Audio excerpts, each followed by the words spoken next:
দেখছেন চ্যানেল 9। প্রণব সাহা অপু আপনাদেরকে আমন্ত্রণ জানাচ্ছি এবং প্রতি রাত 11টায় এই আয়োজন নিয়ে আমরা হাজির হই এবং আপনারা দিনের খবর জানেন যে বিশেষ করে বড় যে খবরগুলো থাকে সেগুলো নিয়ে কথা বলার চেষ্টা করি, অর্থনীতি, বিনিয়োগ এবং সব কিছু নিয়ে থাকি।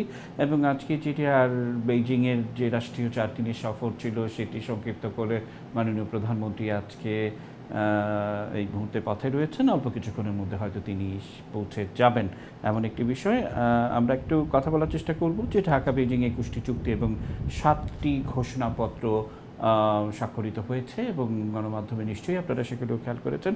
আমরা সেগুলো নিয়ে একটু বিশ্লেষণ করার চেষ্টা করব। আমন্ত্রণ জানিয়েছি শিক্ষাবিদ, কলামিস্ট, অধ্যাপক ডক্টর জাকির হোসেন এবং ডক্টর মোহাম্মদ জাহাঙ্গীর আলম, তিনি মহাপরিচালক বাংলাদেশ টেলিভিশনের। জাকির হোসেন, আপনাকে দিয়ে শুরু করব। যেমনটা বলছিলাম যে 21টি চুক্তি, 7টি ঘোষণা পত্র, এবং আপনি নিশ্চয়ই জানেন যে নরেন্দ্র মোদীর ঘোষণায় জয়েন্ট ডিক্লারেশন যে শব্দটি ব্যবহার হতো এবং বেইজিংয়েও ঠিক একই দেখতে যে জয়েন্ট ভিশন, এটি আমার কাছে অত্যন্ত গুরুত্বপূর্ণ মনে হয় একটি। আবার 21টি যে চুক্তি সেগুলো কিন্তু অনেকগুলো, মানে একেবারে এক কথায় বলতে গেলে যে দুই দেশের বন্যা ফোরকাস্ট থেকে শুরু করে তথ্য প্রযুক্তি, আইটি, অর্থনৈতিক উন্নয়ন, আপৎকালীন ঋণ, মানে এক ধরনের আমি বলবো যে অনেক দিকে কিন্তু মানে রাজশাহী সিটি কর্পোরেশনের সুপ্রিয় পানি থেকে শুরু করে বাংলাদেশ টেলিভিশনের আধুনিকায়ন, সেখানে যন্ত্রপাতি, সেখানে সংবাদ আদান প্রদান, সেখানে নানাভাবে কন্টেইন, মানে সেটি এক দেশ আরেক দেশকে দেয়া অনেক কিছু, কিন্তু সেই ধারাবাহিকতা নিশ্চয়ই আপনি খোঁজখবর রাখছিলেন। জাকির হোসেন, কি যুক্ত করবেন? জি, ধন্যবাদ আপনাকে। বাংলাদেশ ধীরে ধীরে আন্তর্জাতিক অঙ্গনে অত্যন্ত গুরুত্বপূর্ণ একটি রাষ্ট্র হিসাবে অবশ্যই আবির্ভূত হয়েছে। যে কারণে আজকে চায়না কখনো ভারতের সাথে, যুক্তরাষ্ট্রের সঙ্গে, অস্ট্রেলিয়ার সাথে, বিভিন্ন রাষ্ট্রের সাথে সম্পর্ক তৈরি হচ্ছে, কারো কোনো কোনো কোনো রাষ্ট্রের সাথে অংশীদারিত্বের চুক্তির পর্যন্ত হয়ে যাচ্ছে। ঠিক আজকে যখন জয়েন্ট ভিশনের কথা বলা হচ্ছে, তখন কিন্তু ওই যে আগে যে একটা ঋণ দেওয়ার মধ্যে সীমাবদ্ধ ছিল অথবা এইড দেওয়ার মধ্যে সীমাবদ্ধ ছিল, সেটা কিন্তু এখন নয়। এটা হচ্ছে অর্থনৈতিক সম্পর্ক জোরদার করা, ব্যবসা বাণিজ্যের সম্পর্ক জোরদার করা, সেরকম জায়গাটার ভিতরে গুরুত্ব দিচ্ছেন। এটি তো ভীষণ, কারণ আমি অর্থনৈতিকভাবে অগ্রগতি অর্জন করতে চাই, চায়না তো করেই যাচ্ছে।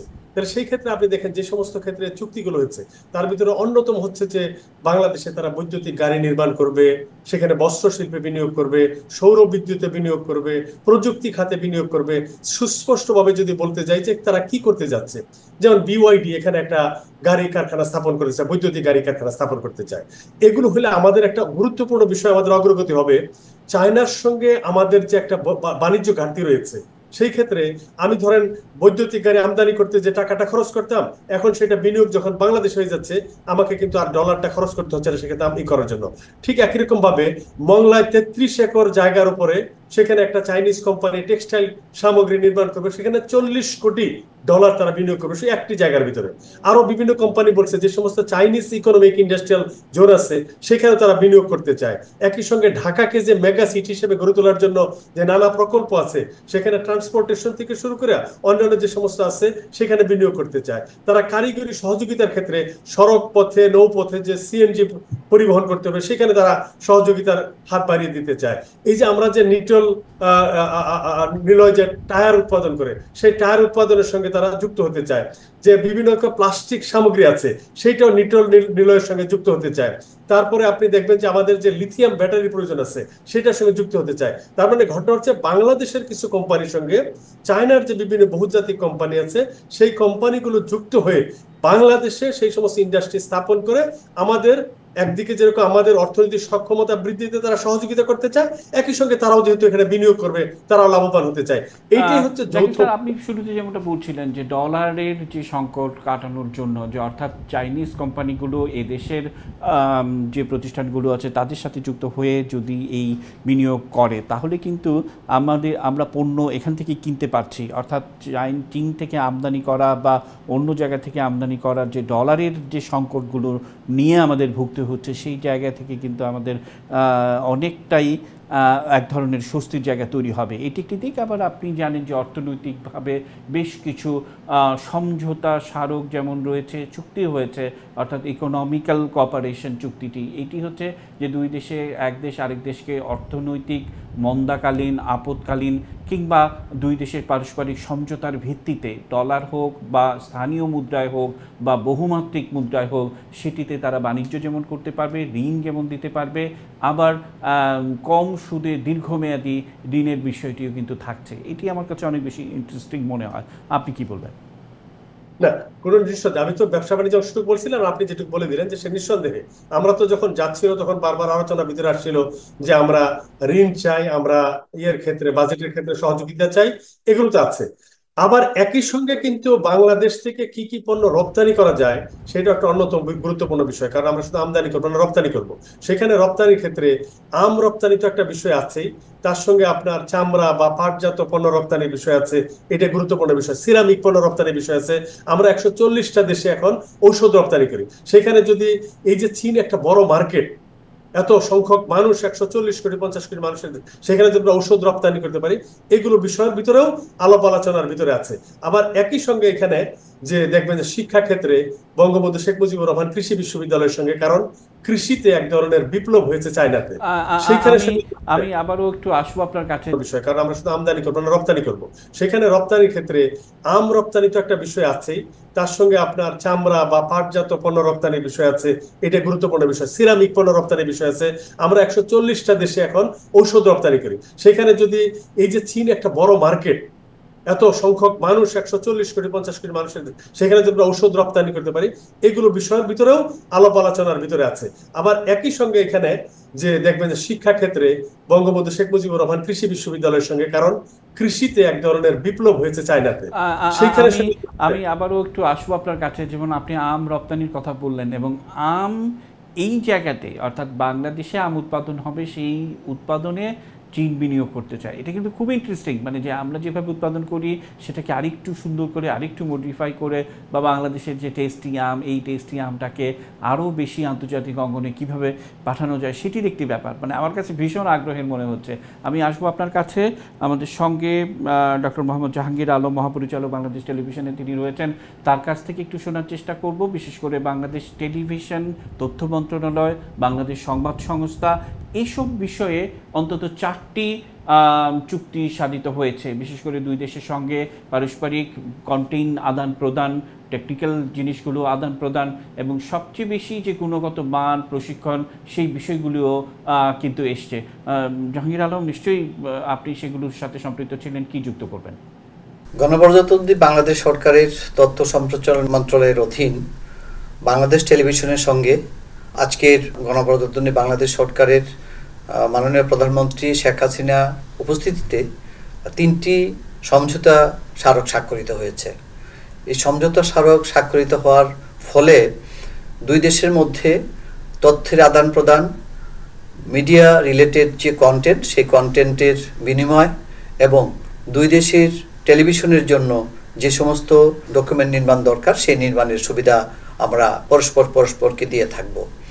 বিশেষ করে চীনে যে ধরনের কন্টেন্ট তৈরি হয় সেগুলো বাংলাদেশ টেলিভিশনে প্রচারের সুযোগ থাকবে, এবং একই সঙ্গে বাংলাদেশ টেলিভিশন যে সমস্ত কন্টেন্ট তৈরি করে সেগুলো চীনের বিভিন্ন চ্যানেলে প্রচারিত হওয়ার সুযোগ রয়েছে।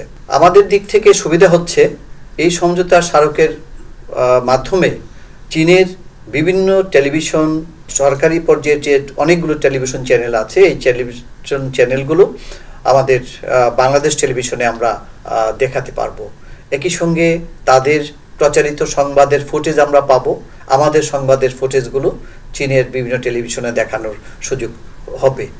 এতে দুই দেশের মানুষের মধ্যে বন্ধুত্বপূর্ণ সম্পর্ক বৃদ্ধি পাবে, এবং মানুষের সমাজ, সংস্কৃতি এবং তাদের যে শৈল্পিক চর্চাগুলো, সেই চর্চাগুলো পরস্পর জানাশোনা এবং বোঝার সুযোগ হয়ে থাকবে।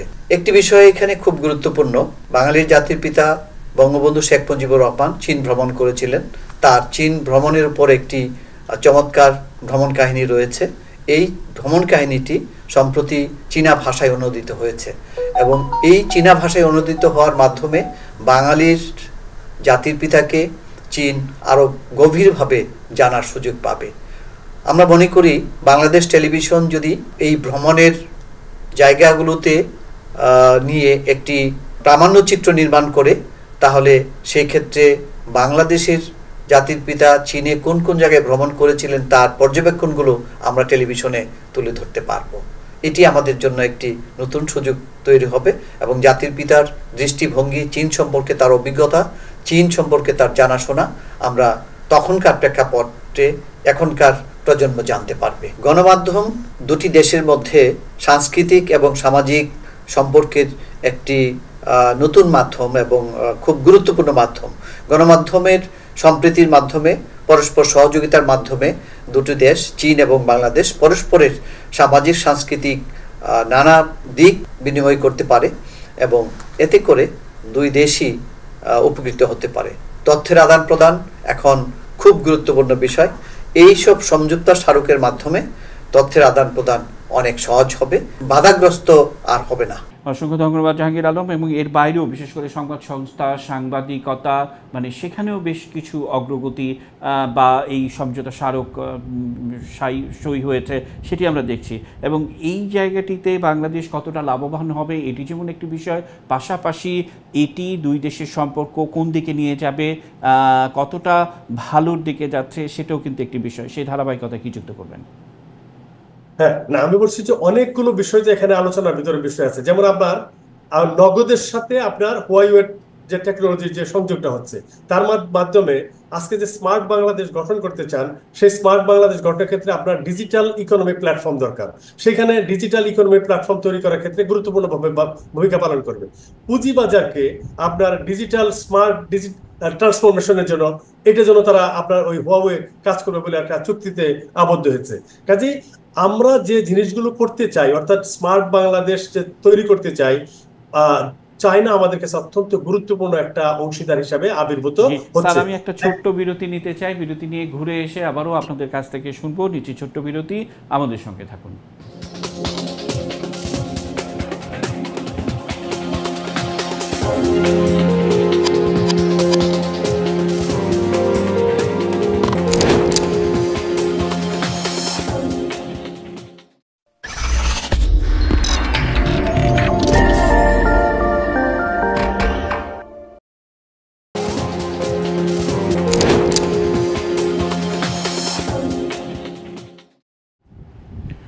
দেখছেন চ্যানেল 9। বিরতির পর আবারও আমন্ত্রণ জানাচ্ছি ঢাকা বেইজিং 21 চুক্তি 7 ঘোষণাপত্র।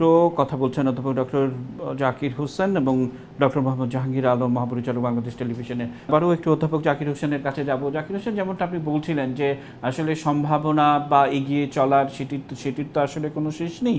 সেই ধারাবাহিকতায় যেমনটা জাহাঙ্গীর আলমের কাছে আমি শুনতে চেয়েছিলাম যে এই সমঝোতা চুক্তি কিংবা ঘোষণাপত্র ছাড়া আর কি কি বিষয় আপনার চোখে পড়েছে যে দুই দেশের সম্পর্কে এগিয়ে নিতে বা ত্বরান্বিত করতে, অথবা যে জয়েন্ট ভিশনের কথা বলা হচ্ছে সেক্ষেত্রে কি যুক্ত করবে জাকির হোসেন? জি, একটা জিনিস এখানে খুব লক্ষণীয়, কিন্তু আগে আমরা যখন দর কষাকষি করেছি সেই জায়গা থেকে ভিন্ন জায়গায় এখন শুধুমাত্র একপাক্ষিক লাভের বিষয় ছিল না, এখানে দ্বিপাক্ষিক লাভের বিষয় যুক্ত হয়েছে। একদিকে যেরকম আর্থিক বিষয় ছিল, শিক্ষাগত বিষয় ছিল, আবার একই সঙ্গে কিছু কিছু ক্ষেত্রে আমরা যে সমস্ত ফিজিবিলিটি স্টাডি করা হচ্ছিল, যেমন আমাদের সামুদ্রিক সম্পদ আহরণ সংক্রান্ত বিভিন্ন বিষয়ে যে তার ফিজিবিলিটি স্টাডি, সেইটার সমীক্ষার কোন পর্যায়ে কতগুলো সমাপ্তি ঘোষণা করেছে, মানুষের সাথে মানুষের কানেক্টিভিটি, অর্থাৎ বাংলাদেশের মানুষের চায়নার মানুষের কানেক্টিভিটির জন্য। এবং আরেকটি গুরুত্বপূর্ণ বিষয়, আমরা প্রায়শই আমাদেরকে স্বাস্থ্যের জন্য, মেডিকেল ট্রিটমেন্টের জন্য বিভিন্ন জায়গায় যেতে হয়। এখানেও কিন্তু এক ধরনের একটা ঘোষণা এসেছে, সমঝোতা হয়েছে যে বাংলাদেশের মানুষের ট্রিটমেন্টের ক্ষেত্রে, স্বাস্থ্য সংক্রান্ত ক্ষেত্রে চায়নার ক্ষেত্রেও যেতে পারবে, সেই সুযোগটাও কিন্তু এখানে রাখা হয়েছে, উল্লেখ করা হয়েছে ক্ষেত্রে। ফলে আপনি যদি সামগ্রিকভাবে বিবেচনা করেন, অর্থনৈতিক, বাণিজ্যিক, শিক্ষাগত বিষয়ে, পারস্পরিক সহযোগিতা, রাজনৈতিক ক্ষেত্র, আঞ্চলিক এবং আন্তর্জাতিক সবগুলো বিষয়ের ভিতরে অন্তর্ভুক্ত করে এমন একটা জায়গায় আমরা এসেছি, এখানে কেউ বলতে পারবে না শুধু এককভাবে আমি লাভবান হব, অন্যরা হবে না। একটা উইন উইন সিচুয়েশনের ভিতরে অনেকগুলো। আমরা একেবারে শেষ পর্যায়ে চলে এসেছি, আমরা শেষ করব। অধ্যাপক ডক্টর জাকির হোসেন, শেষ কথায় কি যুক্ত করবেন? চায়না অনেক বড় রাষ্ট্র, অর্থনৈতিকভাবে সারা বিশ্বের দ্বিতীয় বৃহত্তম অর্থনীতি, তার অনেক বড় মার্কেটও তার, কিন্তু একই সঙ্গে এটাও গুরুত্বপূর্ণ, বাংলাদেশ ভৌগোলিকভাবে এমন জায়গায় অবস্থান করছেন, বাংলাদেশের আর্থিক সক্ষমতা সঙ্গে এমন পর্যায়ে গিয়েছে, চায়নার বাংলাদেশকে দরকার যেমন বাংলাদেশের চায়নাকে দরকার। কাজে এই ক্ষেত্রে চায়না বাংলাদেশ বন্ধুত্ব পূর্ণভাবে তারা হাতে হাত ধরে আঞ্চলিক, আন্তর্জাতিক এবং তাদের জাতীয় ক্ষেত্রে তারা অগ্রগতি সাধন করবে, এই দৃঢ় বিশ্বাস আমি করি। অসংখ্য ধন্যবাদ এবং কৃতজ্ঞতা অথবা ডক্টর জাকির হোসেন এবং ডক্টর মোহাম্মদ জাহাঙ্গীর আলম, আপনাদের দুজনকে আবারও শুভেচ্ছা কৃতজ্ঞতা জানিয়ে আজকের আয়োজন এখানে শেষ করতে চাই। দর্শক, এই ছিল আমাদের আজকের আয়োজন। রবি থেকে বৃহস্পতি রাত 11টায় আমরা উপস্থিত হই। আজ বিদায় নিচ্ছি, শুভরাত্রি।